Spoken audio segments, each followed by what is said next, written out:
kandungan meyakini kitab-kitab Allah ada dalam surat Al-Baqarah ayat 1 sampai dengan 5. Mari perhatikan.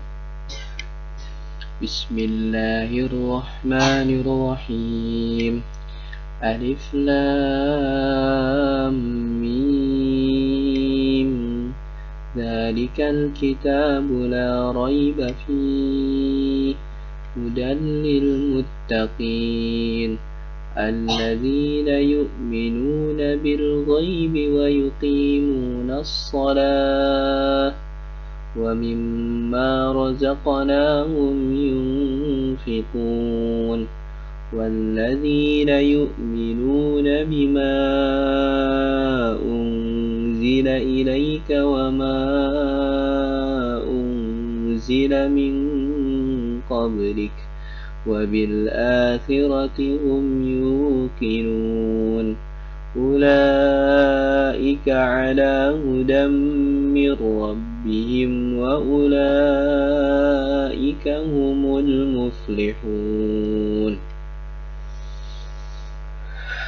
Di sini kita diperlihatkan oleh Allah Subhanahu wa taala cara meyakini dan mencintai Al-Qur'an.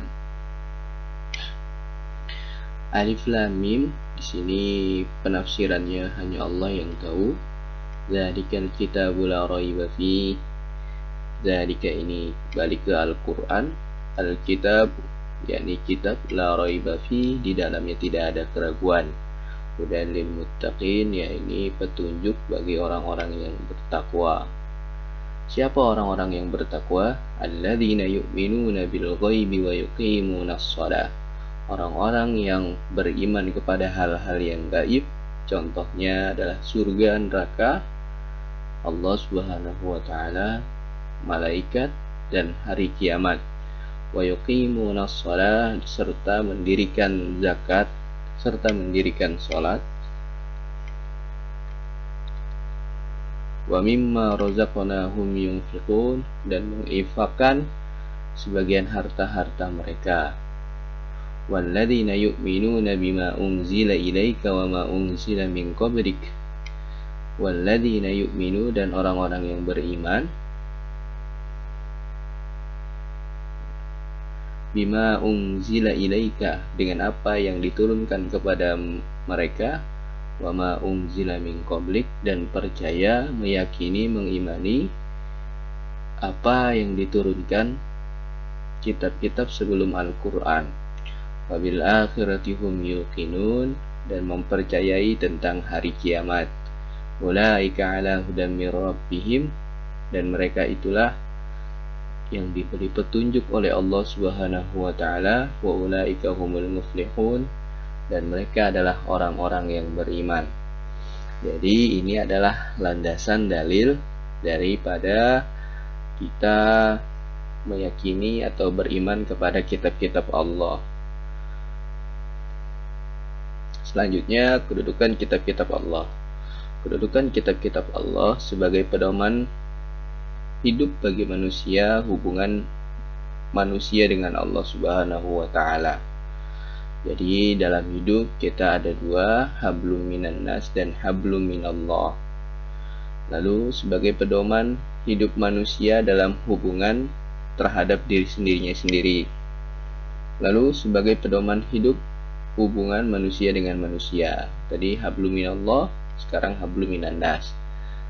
Yang terakhir sebagai pedoman hidup manusia hubungan dengan alam, bahwa misalnya kita sebagai manusia wajib menjaga alam dan lingkungan sekitar. Nah, ini adalah 4 kitab yang Allah turunkan berserta Rasul penerimanya atau yang membawanya serta menyampaikannya kepada para umatnya. Yang pertama adalah kitab Taurat.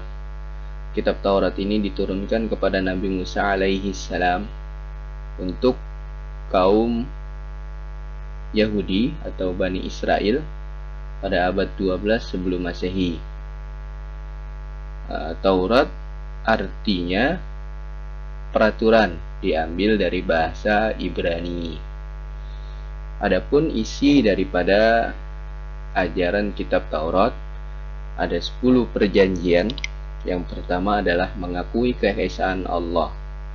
Yang kedua, larangan menyembah berhala, patung, karena Allah tidak dapat diserupai dengan makhluk-makhluknya.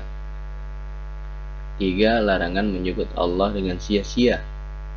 Yang keempat, memuliakan As-Sabat, yakni hari Sabtu. Yang kelima, menghormati ayah dan ibu.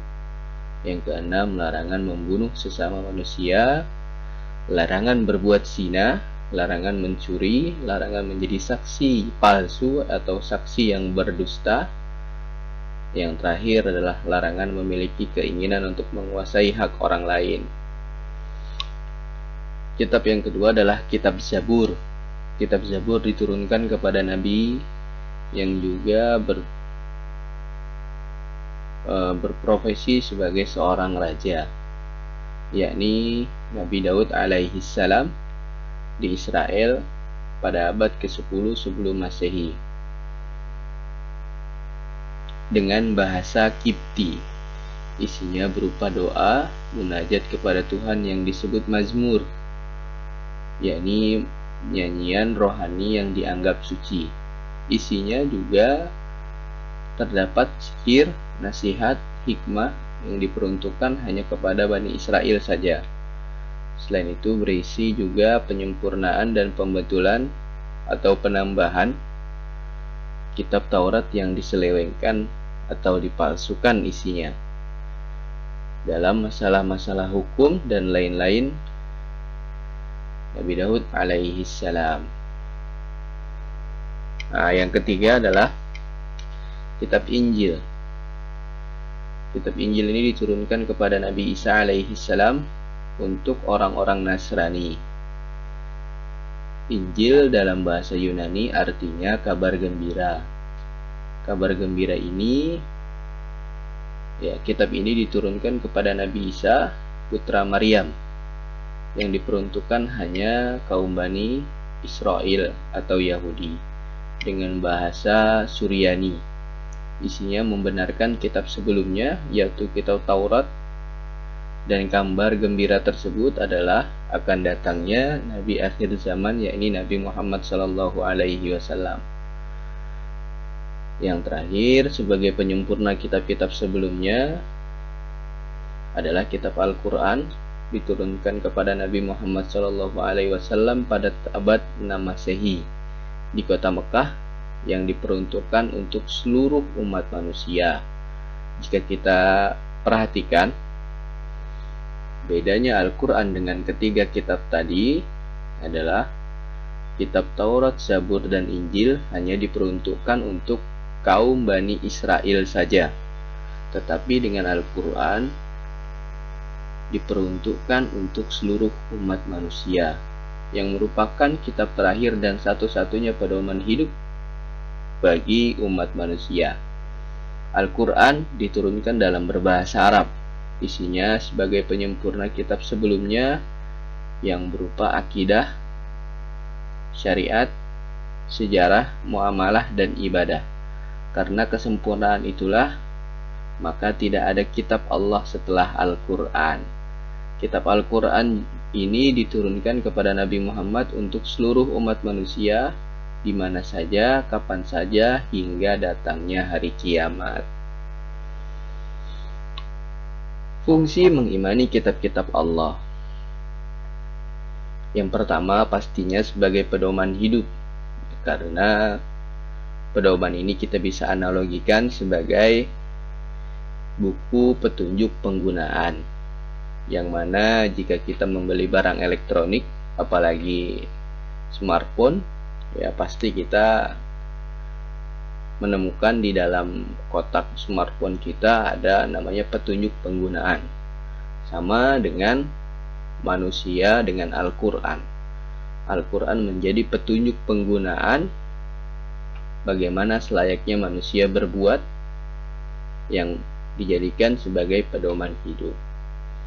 Lalu menyembah dan beribadah hanya kepada Allah.